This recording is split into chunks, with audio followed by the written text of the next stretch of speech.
تو یہ جو جانور ہے اس کو ذبح کرنا اور یہ تمام مراحل ہمیں پتہ ہے الحمدللہ کہ 3 حصے گوشت کے کرنا مستحب ہے، کہ ایک حصہ اپنے گھر والوں کے لیے ہو، ایک رشتہ داروں کے لیے ہو، اور ایک جو ہے غرباء مساکین کے لیے ہونا چاہیے۔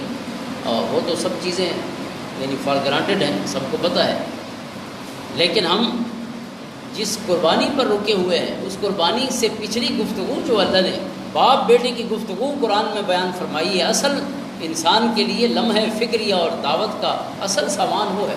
اللہ تعالیٰ نے قربانی کا ذکر بعد میں کیا ہے، لیکن پہلے اللہ نے فرمایا کہ باپ بیٹے کی گفتگو کیا ہوگی۔ حضرت ابراہیم علیہ السلام اور حضرت اسماعیل علیہ السلام، یہ باپ بیٹے کی گفتگو سورۃ صافات قرآن کا حصہ ہے۔ اللہ فرماتا ہے کہ جس نے اللہ سے دعا مانگی، رب ہب لی من الصالحین، اے اللہ مجھے نیک بیٹا عطا فرما۔ حضرت ابراہیم علیہ السلام کی یہ دعا ہے، اے اللہ مجھے نیک بیٹا عطا فرما۔ تو اللہ فرماتے ہیں فبشرناہ بغلام حلیم، ہم نے انہیں حلم والا، بردبار، حوصلے والا بیٹا عطا فرمایا۔ اب اندازہ کریں کہ حلم کی اللہ کے ہاں کیا صفت ہے، یہی صفت باپ کی بھی ہے۔ قرآن کہتا ہے ان ابراہیم لأواہ حلیم، حضرت ابراہیم بھی اللہ کے سامنے جھکنے والے اور حلم والے۔ مزاج کا حوصلہ یہ نبیوں کی صفت ہے، مزاج کا حوصلہ یہ خود رب کی صفت ہے، اگرچہ ہم اپنے سمجھنے کے لیے کہتے ہیں، لیکن اللہ رب العزت سے بڑھ کے حلم والا کون ہو سکتا ہے کہ جس نے ہمارے گناہوں کے باوجود عذاب کا فوراً فیصلہ نہیں فرمایا، اور ہمارے سامنے کوئی گالی دے تو ہم کہتے ہیں ابھی اسے 7 زمینوں کے پار کر دوں۔ ہمارے غصے کی کیفیت یہ ہوتی ہے، اور وہ جو سب کچھ پہ قادر ہے، جو جبار اور قہار بھی ہے، لیکن اس کی تمام صفات پر اس کا حلم غالب ہے، اس کی مغفرت غالب ہے، اور اس کی برداشت اس کی شان کے مطابق جو ہے وہ غالب ہے۔ تو انبیاء کی صفت بھی حلم، ہمارے پیارے آقا و مولا صلی اللہ علیہ وسلم کی صفات میں سے عام ترین صفت آپ کا حلیم ہونا ہے۔ تو حضرت ابراہیم علیہ السلام کی صفت بھی قرآن نے حلیم بیان فرمائی، ان کے بیٹے کی صفت بھی کہ ہم نے دیا ہی وہ بیٹا کہ جو حلم کی صفت اپنے رب سے لے کے آیا، اس کے مزاج کے اندر ہی اللہ نے علم رکھ دیا، حوصلہ رکھ دیا وہ۔ اور پھر جب وہ بیٹا جوان ہوا، اب یہ قربانی کے اس حکم کی جو اللہ نے فدیہ جنت سے بھیجا، ایک مینڈھا بھیجا اور اس کی قربانی ہو گئی، اس سے پہلے کی یہ مکالمہ ہے باپ بیٹے کے درمیان جو قرآن نے بیان فرمایا۔ فلما بلغ معه السعی، جب وہ بیٹا چلنے پھرنے کی عمر کو پہنچا، گویا جوانی کے قریب، جوانی کی عمر کے قریب پہنچا۔ سعی بھاگنا دوڑنا سعی کہتے ہیں، جس کو ہم صحیح پڑھتے ہیں، صحیح یہ صفا اور مروہ کی یہ صحیح نہیں، یہ سعی ہے، لفظ ٹھیک پروننس کرنا چاہیے۔ ویسے جیسا بھی بندہ پڑھ لے ٹھیک ہے، اردو میں اتنا وہ کہتے ہیں کہ اتنی جو ہے نا وہ لبرٹی ہونی چاہیے کہ اردو اپنے انداز میں ڈھال لے، جیسے عربی ڈھال لیتی ہے۔ عربی والے بھی دوسری زبان کے لفظ کو مروڑ کے اپنے جیسا کر دیتے ہیں، تو یہ مروڑنے کا دنیا کی زبانوں کا اصول ہے کہ مروڑنے کی اجازت ہے، آپ کی زبان جیسے اجازت دیتی ہے ویسے پڑھے، لیکن بہرحال جو ٹرمینالوجی ہے قرآن و حدیث کی، خصوصاً احکام یا ارکان کی، تو اس کی پروننسیشن اور تلفظ صحیح ہونا چاہیے۔ تو یہ ساج کا لفظ ہے، ساج مکہ یعنی مکہ مکرمہ میں صفا اور مروہ کے درمیان یہ جو سارا دوڑنا تو نہیں ہوتا، ساج تو ایک ٹکڑا ہے جو ساج ہے دوڑنا ہے، باقی چلنا ہے، سارا نہیں دوڑنا۔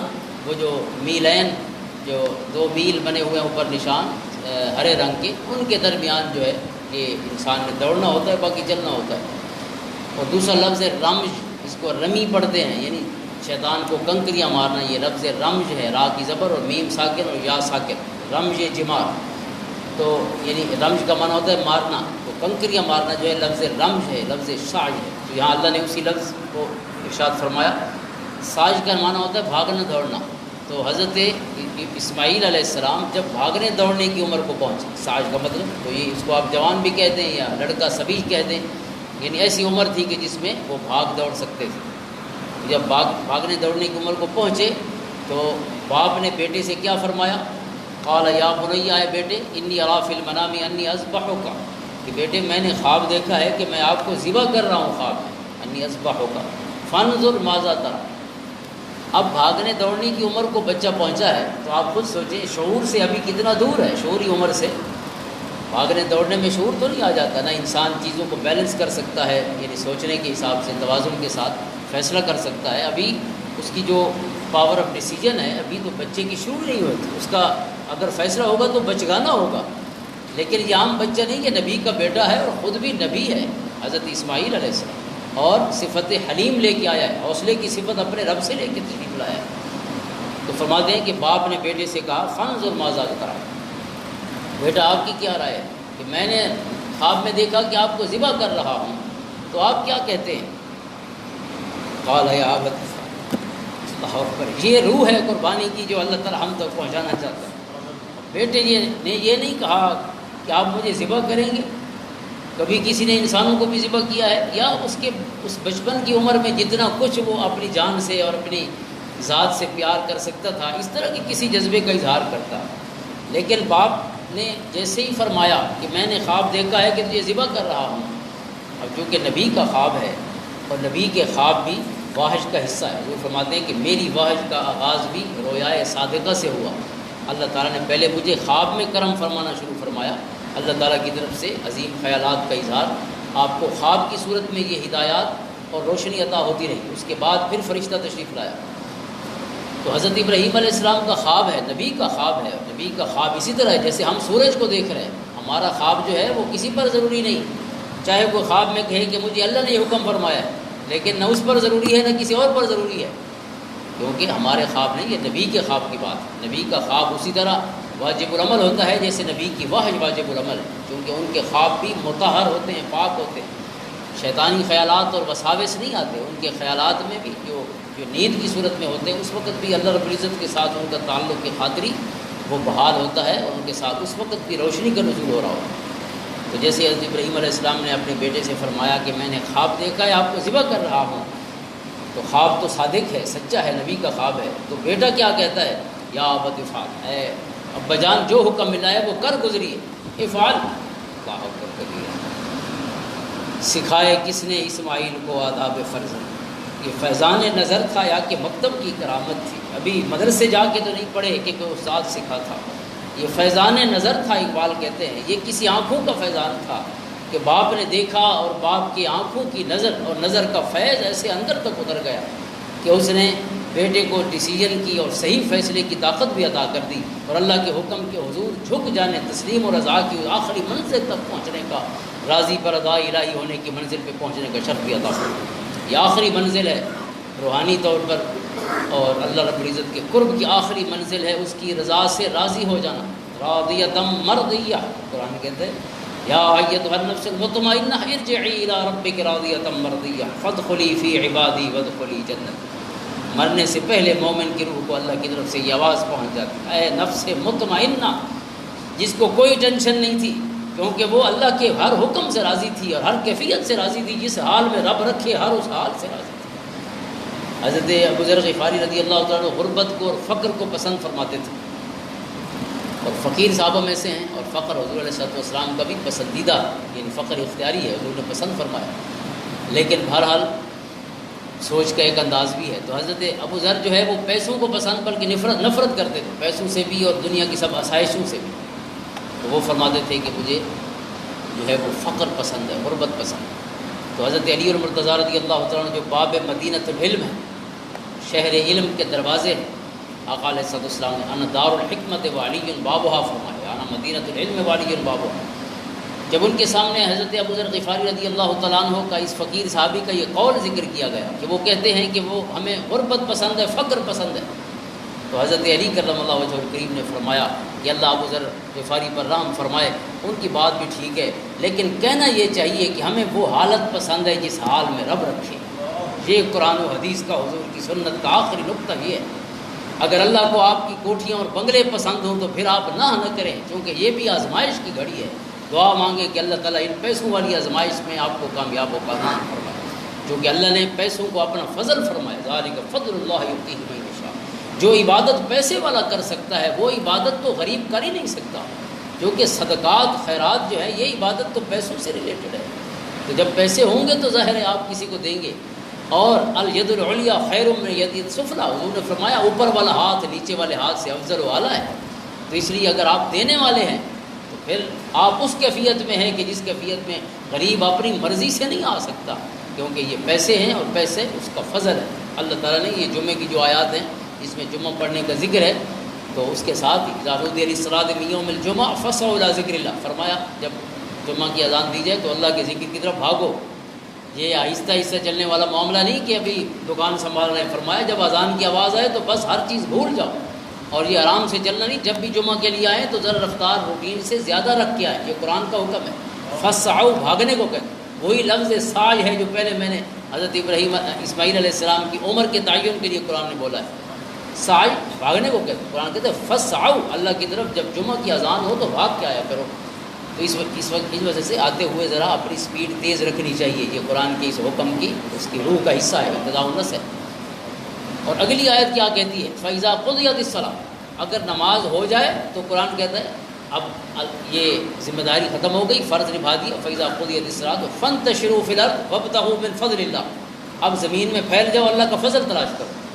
اب یہاں ایک سوال ہے کہ فضل کو اللہ کے گھر میں ہونا چاہیے یا دکان پہ ہونا چاہیے؟ اللہ فرماتا ہے باہر نکلو میرے گھر سے اور میرا فضل تلاش کرو. تو یہاں فضل کیا ہے؟ یہ فضل, یہ پیسہ ہے, رزق ہے. اللہ نے رزق کے حلال کو اپنا فضل فرمایا. اس لیے سارا فضل مسجد میں نہیں پڑا ہوا, آپ کی دکانوں میں بھی اللہ کا فضل ہے. اس وقت آپ سچ بول کے جو خریداری کریں گے کسی کو دھوکہ دیے بغیر, وہ سچا اور سچا سودا آپ کا اسی طرح ہے کوئی آپ کعبہ کے اندر بیٹھ کے اللہ کی عبادت کر رہے ہیں. یہ مت سمجھیے کہ وہ دکان ہے. قرآن نے دکانوں کو کیا کہا؟ رجال اللہ تلہیہم تجارۃ ولا بیع عن ذکر اللہ. وہ دکانوں میں بیٹھ کر بھی ایسا ہی ہے جو حسین کعبہ میں بیٹھے, کیونکہ اللہ کے ذکر کی, اللہ یاد ہو تو پھر ہر جگہ جو ہے پوتر و پاک ہے, ہر جگہ مقدس و مطہر ہے. اور کعبہ میں بیٹھ کر بھی یا کعبہ میں طواف کے دوران بھی سیلفی عمرہ ہو رہا ہو تو پھر وہ بھی اسی طرح ہے جیسے گھر میں گھوم رہے ہیں. اللہ کرم فرمائے. اس لیے تو پھر دروازے بند ہو گئے, کیونکہ اسے سیلفیاں نہیں چاہیے, اسے تو دل چاہیے. علیم بذات الصدور. آپ دنیا کو تو اپنی ویڈیوگرافی دکھا رہے ہیں, لیکن جس سے ملنا ہے اس سے نہیں ملے تو پھر جانا کیا اور نہ جانا کیا, مقصد کیا؟ الٹا گناہ لے کے آئے, اس کے غضب کو اپنے لیے حلال کریں. تو پیسہ اللہ کا فضل ہے. حضرت علی المرتضیٰ رضی اللہ عنہ فرماتے ہیں کہ اللہ کی رضا کے ساتھ راضی ہونا, جیسا رب رکھے اس کیفیت سے پیار کرنا. حضرت ابو ہریرہ رضی اللہ عنہ کو جو حضور نے 5 نصیحتیں فرمائی, ان میں ایک نصیحت تھی ورض بما قسم اللہ لک. اے ابو ہریرہ, اللہ کی تقسیم پہ راضی ہو جا, اللہ نے جو تقسیم فرمایا اس پہ راضی ہو جا, کیونکہ اس سے بڑھ کر آپ کا نفع کوئی نہیں سوچ سکتا, آپ کا فائدہ اس ذات سے بڑھ کے کوئی نہیں سوچ. نہ آپ خود, آپ کی آنکھیں وہاں تک جا سکتی ہیں, نہ آپ کی سوچ اور آپ کی ذہن کے گھوڑے وہاں تک جا سکتے ہیں کہ آپ کا مستقبل کیسا ہوگا. لہٰذا آج جس حال میں اللہ نے رکھا ہے شکر کر کے سوئیں کہ اللہ رب العزت نے آپ کو جو رکھا ہے صحیح رکھا. کسی کے غریب ہونے میں اس کا خیر ہوتی ہے, کسی کے پیسے والا ہونے میں اس کی خیر ہوتی ہے کہ اگر پیسہ چلا جائے تو ناشکرہ ہو جائے, اور جس کے پاس پیسہ نہیں ہوتا اگر آ جائے تو پھر وہ سارے حرام کام کرنا شروع کر دے کہ جس کا پھر جواب کوئی نہیں دے سکتا. بڑے سے بڑا شخص بھی اللہ کے حضور جواب نہیں دے سکتا. تو حضرت ابراہیم علیہ السلام اس کیفیت میں ہے, اور یہ آخری کیفیت ہے اللہ کی رضا سے راضی ہونا. یا ابت افعل ما تؤمر, اے ابا جان جو اللہ نے حکم فرمایا ہے وہ کر گزری. ستجدنی انشاءاللہ من الصابرین. ابا جان آپ مجھے صبر کرنے والوں میں سے پائیں گے. اگر چھری بھی چلتی رہے گی تو آپ یہ نہیں دیکھیں گے کہ آپ کے بیٹے کے زبان پر کوئی جزا فضا آئے, جب وہ نعرے بلند کرے یا تکلیف اور دکھ کا احساس کرے. ہم اپنی ذہن اور دل اور اپنے جسم کے ہر عضو کو اللہ کی رضا کے حوالے کر چکے ہیں. اللہ اکبر. ہماری آنکھیں بھی ناراض نظر نہیں آئے گی, اور ہماری زبان بھی, اور ہمارے دل میں بھی یہ بات نہیں ہوگی کہ اللہ نے ہمیں اتنی جوانی والی زندگی بھی دی اور پھر بابا کی چھری کے حوالے بھی کر دیا. یہ روح ہے قربانی کی. قرآن نے جس کو بطور مکھڑے کے, مقدمہ کے, یہ مکھ پنے کے طور پہ قرآن نے بیان فرمایا. ہمیں جانور تو یاد ہیں لیکن روح قربانی کیا ہے یہ قرآن کے الفاظ بیان فرمایا. ستجدنی انشاءاللہ من الصابرین. فلما اسلما وتلہ للجبین, جب وہ دونوں, اللہ فرماتا ہے, جھک گئے. اسلما کا مطلب اسلام نہیں لائے, یہ تو مسلمان ہیں, جو نبی ہیں ان سے بڑھ کے مسلم کون ہوگا. فلما اسلما یہاں اسلام کا لغوی معنی ہے, یعنی اللہ رب العزت کے حضور جھک جا. یہ تسلیم و رضا, اللہ رب العزت کے ہر حکم کے سامنے اپنی انا کو, اپنی میں کو, اپنی ایگو کو فنا کر دینا, یہ انتہا ہے. فنا کی انتہا اللہ کے قرب کی انتہا, جب انسان اللہ کے حضور اپنے آپ کو پیش کر دیتا. فلما اسلما فرمایا جب دونوں جھک گئے, وتلہ للجبین, اور باپ نے اپنے بیٹے کو پیشانی کے بل لٹا دیا. منہ اپنی طرف نہیں کیا, بیٹے کی گردن یہاں اس طرح ذبح کرنے لگے تاکہ چہرہ اگر بیٹے کا میری طرف ہو, اور کہیں بیٹے کی اس محبت جو کہ دعائیں مانگ کے بیٹا اللہ سے لیا ہے. قرآن نے ان دعاؤں کو ذکر فرمایا, حسرتوں کو ذکر فرمایا, اور پھر اس محبت کی وجہ سے شاید چھری چلانے میں کوئی چیز میری محبت حائل نہ ہو جائے، اللہ کے حکم کی اطاعت میں کوئی چیز ہلکی سی بھی حائل نہ ہو جائے، اس لیے فرمایا انہیں جبین کے پیشانی کے بل لٹا دیا۔ وَنَادَيْنَاهُ يَا إِبْرَاهِيمُ، فرمایا جب لیٹ گئے اور چھری رکھ دی بابا نے تو ہم نے ندا دی، نَادَيْنَاهُ يَا إِبْرَاهِيمُ، اے ابراہیم قد صدقت الرؤيا، آپ نے اپنا خواب سچا کر دیا۔ اِنَّا كَذَلِكَ نَجْزِي الْمُحْسِنِينَ، ہم اس طرح جزا دیتے ہیں احسان کرنے والوں کو۔ إِنَّ هَذَا لَهُوَ الْبَلَاءُ الْمُبِينُ، اے ابراہیم کی بہت بڑی اور کھلی آزمائش تھی۔ وَفَدَيْنَاهُ بِذِبْحٍ عَظِيمٍ، اور ہم نے ذبح عظیم، ہم نے جنت کا مینڈھا بھیج کر حضرت اسماعیل کو بچا لیا، لیکن ان کی محبتیں قبول فرمائی۔